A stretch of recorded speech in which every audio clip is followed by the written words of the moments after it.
Si tu veux apprendre ta religion correctement, viens me rejoindre sur mon nouveau site internet i-islami.com.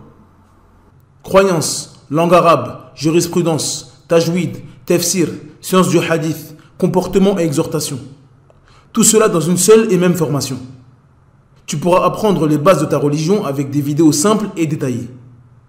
Pour plus de détails, rendez-vous sur i-islami.com. Bonne vidéo. Assalamu alaikum wa rahmatullahi wa barakatuh. Bienvenue dans le nouvel épisode de la série consacrée au jeûne en islam. Nous verrons dans cette vidéo la définition du jeûne en islam, as-siyam ou as-sawm. Nous diviserons cette vidéo en trois parties. La première partie sera consacrée à la définition du mot siyam dans la langue arabe. Dans la deuxième partie, nous verrons ce qui est voulu par le mot siyam dans la terminologie islamique. Et dans la troisième et dernière partie, nous verrons ce qu'il faut absolument savoir à propos du jeûne en islam. Nous y verrons entre autres les piliers du jeûne, les bienfaits du jeûne dans la vie du musulman, les mérites du jeûne en islam, ou encore les différentes catégories de jeûne en islam. Sans perdre plus de temps, on passe à l'explication.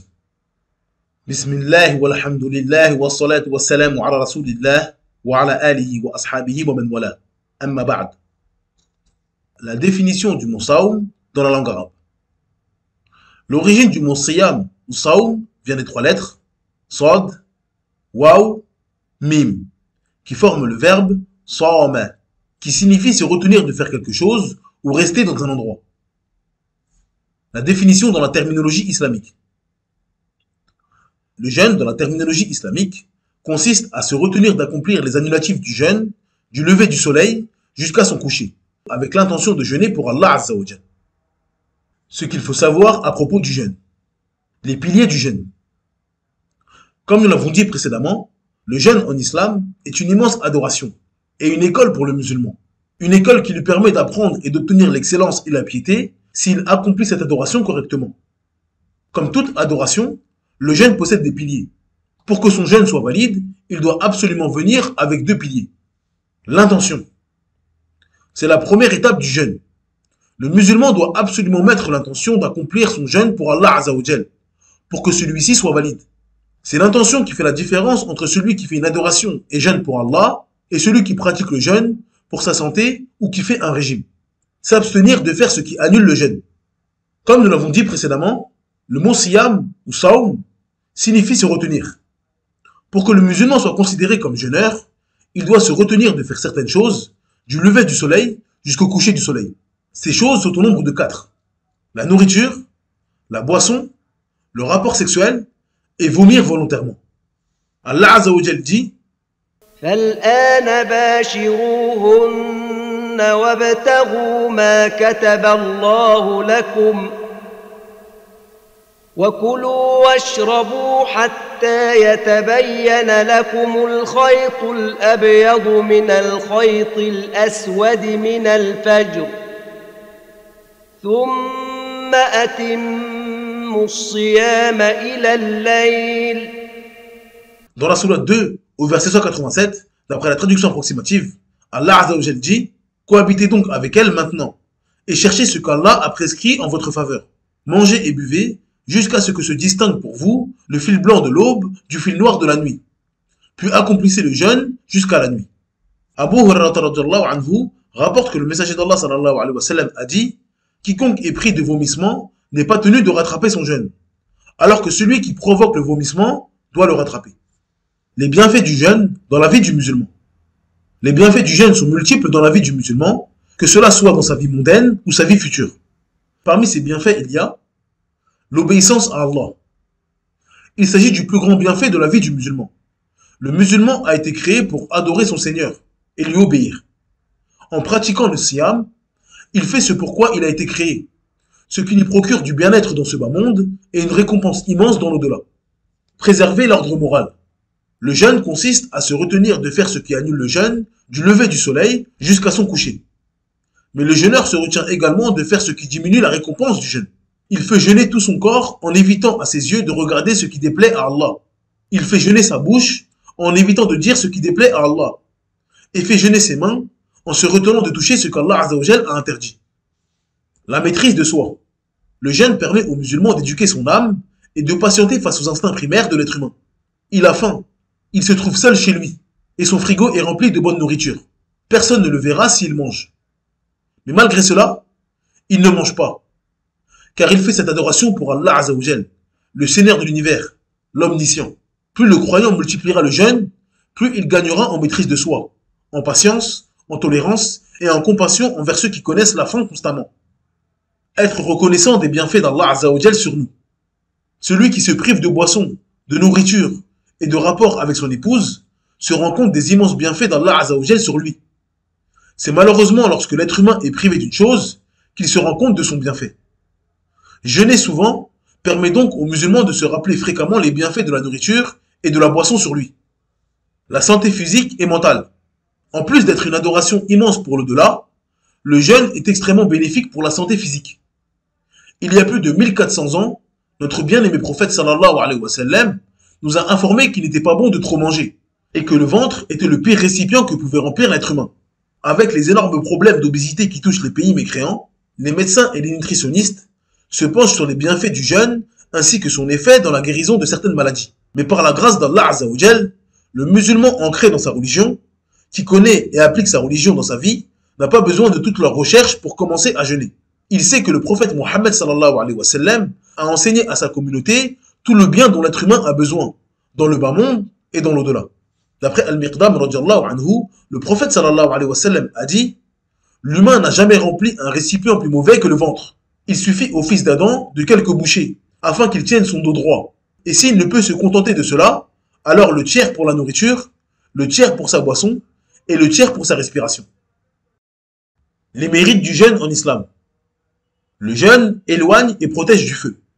D'après Abu Sa'id al-Khudri radiyallahu anhu, le prophète sallallahu alayhi wa sallam a dit « Celui qui jeûne un jour dans le sentier d'Allah, Allah éloigne son visage de l'enfer d'une distance de 70 ans. » D'après Abu Darda radiyallahu anhu, le prophète sallallahu alayhi wa sallam a dit « Celui qui jeûne un jour dans le sentier d'Allah, Allah met entre lui et le feu un fossé équivalent à ce qu'il y a entre les cieux et la terre. » La récompense du jeûne n'a pas d'équivalent.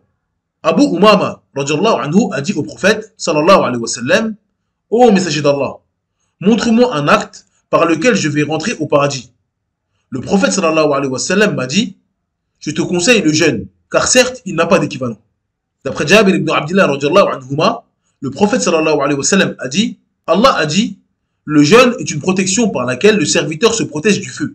Et il est à moi, et c'est moi qui le récompense. Le jeûne sera un intercesseur le jour du jugement. » D'après Abdullah ibn Amr radiyallahu anhu, le prophète sallallahu alayhi wa sallam a dit « Le jeûne et le Coran intercèdent pour le serviteur. Le jeûne dira « Seigneur, je l'ai certes privé de nourriture et de boisson durant la journée. Ainsi, fais-moi intercéder pour lui. » Le Coran dira « Seigneur, je l'ai privé de sommeil durant la nuit. Ainsi, fais-moi intercéder pour lui. » Alors ils intercéderont. Une porte du paradis sera réservée aux jeûneurs. D'après Sahl ibn Sa'd radiyallahu anhu, le prophète sallallahu alayhi wa sallam a dit « Il y a certes dans le paradis une porte que l'on appelle Ar-Rayyan. C'est par elle que les jeûneurs vont entrer dans le paradis, et personne d'autre qu'eux ne rentrera dans le paradis par cette porte. Lorsque le dernier des jeûneurs sera entré, cette porte sera fermée. Celui qui entre boira, et celui qui boira n'aura plus jamais soif. Le jeûneur sera heureux de rencontrer son Seigneur avec l'adoration du jeûne. D'après Abu Hurairah radiyallahu anhu, le prophète sallallahu alayhi wa sallam a dit « Le jeûne possède deux joies. Une joie au moment de rompre son jeûne, et une joie lorsqu'il rencontrera son Seigneur avec son jeûne. Le jeûne favorise la chasteté. D'après Ibn Mas'ud radiyallahu anhu, le prophète sallallahu alayhi wa sallam a dit « Ô vous les jeunes, celui d'entre vous qui en a les capacités, qu'il se marie, car ceci va lui faire baisser le regard, et est plus chaste pour le sexe. Et celui qui n'en a pas la capacité, alors qu'il jeûne, car le jeûne sera pour lui une protection. » L'haleine du jeûneur est aimée auprès d'Allah Azzawajal. D'après Abu Hurairah radiyallahu anhu, le prophète sallallahu alayhi wa sallam a dit « Le jeûne est une protection. Ainsi, quand l'un d'entre vous jeûne, qu'il parle de manière convenable et n'agisse pas comme un ignorant. Et si quelqu'un le combat ou l'insulte, qu'il dise « Je jeûne, je jeûne. Je jure par celui qui détient mon âme dans sa main. L'haleine du jeûneur est plus parfumée auprès d'Allah que l'odeur du musc. » Le bon comportement à adopter durant le jeûne. Le sahour. Le sahour est le repas que le musulman prend dans le dernier tiers de la nuit, avant l'appel à la prière du Fajr. D'après Abu Sa'id al-Khudri radiyallahu anhu, le prophète sallallahu alayhi wa sallam a dit « Manger le sahour est une bénédiction. Ainsi, ne le délaissez pas. même si l'un d'entre vous ne prend qu'une gorgée d'eau. Car certes, Allah fait les éloges de ceux qui mangent le sahur, et ses anges invoquent pour eux. Se dépêcher de rompre son jeûne à l'heure du coucher du soleil. D'après Sahl ibn Sa'd, le prophète sallallahu alayhi wa sallam a dit « Les gens ne cesseront d'être dans le bien tant qu'ils se précipiteront dans la rupture du jeûne. » Délaisser ce qui contredit le principe du jeûne. Comme nous l'avons dit précédemment, le jeûne a été prescrit aux musulmans dans le but qu'ils atteignent la piété et l'excellence. Allah Azza wa Jal dit يا أيها الذين آمنوا كتب عليكم الصيام كما كتب على الذين من قبلكم لعلكم تتقون. Dans la sourate 2, au verset 183, d'après la traduction approximative, Allah Azza wa Jal dit Ô les croyants, on vous a prescrit as-siyam comme on l'a prescrit à ceux d'avant vous. Ainsi atteindrez-vous la piété. Le jeûne en islam n'est pas un simple régime où il faut s'abstenir de manger et de boire. Il s'agit d'une école qui enseigne aux musulmans comment devenir de meilleures personnes. Ils savent maîtriser leurs pulsions du ventre et du bas-ventre. Ils se contiennent quand ils sont en colère, ils ont de la compassion envers les nécessiteux et les indigents, car ils savent ce que cela fait de ne pas boire ni manger alors qu'on en a envie. Ils multiplient les œuvres de bien durant le jeûne jusqu'à ce que cela devienne une base dans leur vie. D'après Abu Hurairah radhiyallahu anhu, le prophète sallallahu alayhi wa sallam a dit le jeûne n'est pas de s'abstenir de manger et de boire. Certes, le jeûne est de s'abstenir des futilités et des obscénités. Ainsi, si quelqu'un t'insulte ou agit avec toi avec ignorance, alors dis « Certes, je jeûne. Certes, je jeûne. » Fournir des efforts dans la lecture et l'étude du Coran. Comme nous l'avons dit précédemment, le Coran et le jeûne seront des intercesseurs le jour du jugement. Il convient donc pour le musulman d'allier ces deux grandes adorations dans le but d'avoir deux immenses intercesseurs le jour du jugement. Les catégories de jeûne en islam. Les savants ont donné beaucoup de catégories au jeûne en fonction de ce qu'ils souhaitent expliquer aux musulmans. Parmi ces catégories, il y a le jeûne obligatoire. Il s'agit d'un jeûne que le serviteur doit faire de manière obligatoire s'il en a la capacité physique. Il s'agit du jeûne du mois de Ramadan, un jeûne dû à une expiation ou un vœu pieux. La différence entre le jeûne obligatoire et le jeûne surrogatoire se situe dans l'intention. En effet, pour un jeûne obligatoire, il est conditionné d'avoir l'intention de jeûner avant le lever du soleil. Alors que pour un jeûne surrogatoire, il est possible de jeûner au cours de la journée, à condition de n'avoir rien mangé, ni bu ou avoir eu un rapport sexuel. D'après Hafsa radhiyallahu anha, le prophète sallallahu alayhi wa sallam a dit « Celui qui ne met pas l'intention du jeûne avant le fajr n'aura pas de jeûne. » Ce noble hadith nous informe que l'origine dans le jeûne est de mettre l'intention avant qu'il débute, c'est-à-dire avant le lever du soleil. Aïcha radhiyallahu anha a dit « Un jour, le prophète est entré chez moi en disant « Est-ce qu'il y a quelque chose à manger ?» Nous lui avons répondu non. Il a donc rétorqué « Dans ce cas, je jeûne. » Un autre jour, il est entré en posant la même question. Et nous lui avons répondu « On nous a offert du haïs. » Le prophète sallallahu alayhi wa sallam a dit « Montre-le-moi, car je me suis réveillé en état de jeûne. » Puis il a mangé. Ce noble hadith nous indique qu'il y a une différence entre le jeûne obligatoire et surrogatoire. Il nous indique que celui qui n'a rien mangé ni bu peut mettre l'intention de jeûner pour un jeûne surrogatoire, contrairement au jeûne obligatoire. De plus, il est permis pour celui qui jeûne un jeûne surrogatoire de le rompre durant la journée s'il le souhaite. Le jeûne surrogatoire. Il s'agit d'un jeûne que le musulman décide de faire volontairement sans obligation. C'est-à-dire que s'il ne jeûne pas, il n'aura pas de péché. Mais s'il jeûne avec l'intention de jeûner pour Allah Azza wa Jal, il sera récompensé. Parmi les jeûnes surrogatoires en islam, il y a le jeûne de Ashura. Il s'agit du jeûne qui est effectué par le musulman le 10 du mois de Muharram. D'après Abu Qatada radhiyallahu anhu, le prophète sallallahu alayhi wa sallam a été interrogé concernant le jeûne de Ashura. Il a dit « Il efface les péchés de l'année précédente. » Le jeûne du jour de Arafah. Il s'agit du jeûne qui est effectué par le musulman le 9 du mois de Dhul Hijjah. D'après Abu Qatada radhiyallahu anhu, le prophète sallallahu alayhi wa sallam a été interrogé concernant le jeûne du jour de Arafah. Il a dit « Il expie l'année précédente et l'année en cours. » Le jeûne du lundi et du jeudi. D'après Abu Hurairah radhiyallahu anhu, le prophète sallallahu alayhi wa sallam jeûnait le lundi et le jeudi. Quelqu'un lui a dit « Ô messager d'Allah, tu jeûnes le lundi et le jeudi. » Le prophète sallallahu alayhi wa sallam a dit « Certes, le lundi et le jeudi, Allah pardonne à chaque musulman, sauf à deux personnes qui s'évitent et s'ignorent. Allah dit « Laisse ces deux jusqu'à ce qu'ils se réconcilient. » Les jours blancs. Qatada ibn Milhan radhiyallahu anhu a dit « Le prophète sallallahu alayhi wa sallam nous ordonnait de jeûner les jours blancs, le 13, le 14 et le 15. Et il disait « Ceci est comme le jeûne continu. Le jeûne des 6 jours du mois de Shawwal. D'après Abu Ayyub al-Ansari, le prophète sallallahu alayhi wa sallam a dit: celui qui jeûne le ramadan, puis le fait suivre de 6 jours de Shawwal, sera comme s'il avait jeûné tout le temps. Le jeûne durant le mois de Sha'ban. Oussama ibn Zayd a dit: ô messager d'Allah, je ne t'ai pas vu jeûner dans un mois autant que tu le fais dans le mois de Sha'ban. Le prophète sallallahu alayhi wa sallam répondit: ceci est un mois à propos duquel les gens sont insouciants et négligents. Il est entre Rajab et Ramadan. C'est un mois durant lequel les actes sont élevés vers le Seigneur des mondes. Et j'aime que mes actes soient élevés alors que je jeûne. Le jeûne durant le mois de Muharram. D'après Abu Hurairah anhu, le prophète sallallahu alayhi wa sallam a dit: le meilleur jeûne après le Ramadan est le mois d'Allah al-Muharram. Et la meilleure prière après la prière obligatoire est la prière de la nuit. Le jeûne de Daoud. D'après Abdullah ibn Amr anhu, le prophète sallallahu alayhi wa sallam a dit: le meilleur jeûne est le jeûne de mon frère Daoud. Il jeûnait un jour et rompait un jour. Et il ne fuyait pas lors de la rencontre de l'ennemi. Le jeûne qu'il ne faut pas faire.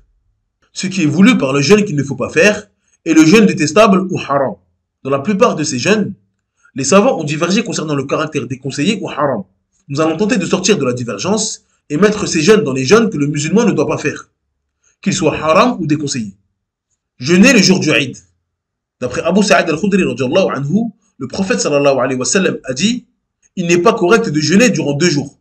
Le jour du sacrifice, Eid al-Adha, et le jour de la rupture du jeûne de Ramadan, Eid al-Fitr.